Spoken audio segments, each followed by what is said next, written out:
Welcome to Nagarathna சமையல். இன்றைக்கி நம்ம பார்க்க போகிறது மஷ்ரூம் பிரியாணி. தேவையான பொருட்கள்: மஷ்ரூம் 1 பேக்கெட், 4 நெருக்குங்க ஒரு மஷ்ரூமு, சரியாக இருக்கும். ஸ்பைசஸ்: பட்டை, லவங்கம், சோம்பு, பே லீஃப், இஞ்சி பூண்டு பேஸ்ட், வெங்காயம், பச்சை மிளகாய், புதினா ஃப்ளேவருக்கு, உப்பு தேவையான அளவு, கரம் மசாலா, எண்ணெய், நெய்யும் வேணும் பிரியாணி தாளிக்கிறதுக்கு. இப்போ சமைக்கலாம். எண்ணெய் ஒரு டேபிள் ஸ்பூன் ஊற்றிக்கோங்க. நெய் ஒரு டீஸ்பூன், பட்டை லவங்கெல்லாம் போட்டுக்கோங்க. வெங்காயம், பிரிஞ்சலை, பச்சை மிளகாய் எல்லாம் போட்டுக்கோங்க.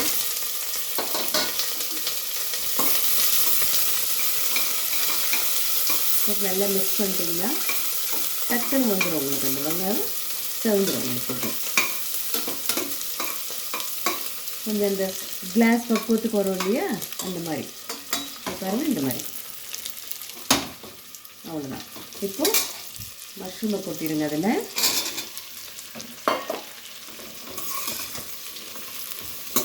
மஷ்ரூம் கொஞ்சம் மிக்ஸ் பண்ணிவிட்டு வதக்க விடுங்க.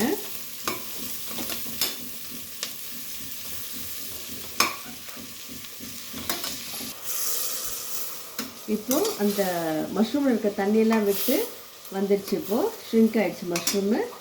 முக்கியமான பொருள் இஞ்சி பூண்டு. அப்புறம் இன்னொரு முக்கியமான பொருள் என்ன ஞாபகம் இருக்கா எல்லாருக்கும்? அரிசி. முக்கியமான பொருள் அரிசி. அது ஒரு டம்ளர் போட்டிங்கன்னா 2 டம்ளர் தண்ணி வைக்கணும். ஸோ நம்ம இப்போது வதங்கிடுச்சு. இப்போ தண்ணி விட போகிறேன்.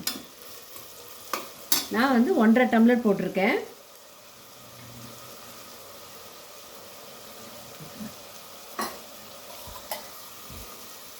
நான் இந்த டம்ளரில் 1.5 டம்ளர் போட்டிருக்கேன். ஸோ இதுலேயே நம்ம 1, 2, 3 டம்ளர் தண்ணி. ஏன்னா டபுள் தி அமௌண்ட் தண்ணி ஊற்ற சொல்லியிருக்கேன். ஸோ 3 டம்ளர் தண்ணி ஊற்றியாச்சு. தேவையான அளவு உப்பு, கரம் மசாலாவும் போட்டுருங்க. தண்ணி நல்லா கொதிக்கும் போது அரிசி போடணும். அரிசியை ஊற வச்சுக்கோங்க அது வரைக்கும். இப்போ நம்ம கழுவி ஊற வச்ச அரிசி அதில் போடுறோம்.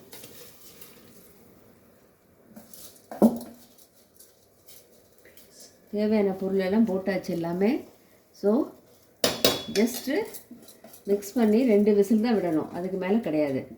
Only 2 whistles. ஞாபகம் வச்சுக்கோங்க. 2 விசில் எடுத்து நீங்கள் சர்வ் பண்ண வேண்டியது தான்.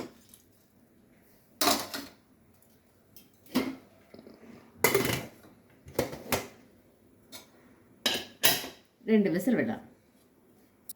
இப்போ நம்ம 2 விசில் முடிஞ்சிருச்சு. ஓப்பன் பண்ணி பார்க்கலாம்.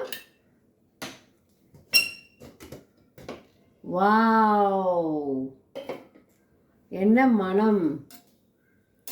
மஷ்ரூம் பிரியாணி பாருங்கள். மஷ்ரூம் ஒயிட்டாக இருக்கும் பிரியாணி. ஏன்னா நம்ம வேறு எந்த கலரிங்கும் ஆட் பண்ணல, தக்காளி ஆட் பண்ணல, எதுவும் ஆட் பண்ணல. அதனால் தேங்காய் பால் சாதம் மாதிரி ஒயிட்டாக இருக்கும் உங்களுக்கு. ஸோ சர்வ் பண்ணலாம். பிளேட்டிங் பண்ணியாச்சு. இப்போது biryani ready. Mushroom biryani plus வெங்காய ரைத்தா. ஸோ மஷ்ரூம் பிரியாணி வெங்காய ரைத்தாவும் நல்ல காம்பினேஷன். குருமா வேணாலும் வச்சு சாப்பிட்லாம் நீங்கள். ஸோ லைக் பண்ணுங்கள், ஷேர் பண்ணுங்கள், சப்ஸ்கிரைப் பண்ணுங்கள் நாகரத்னா சமையலுக்கு. தேங்க்யூ.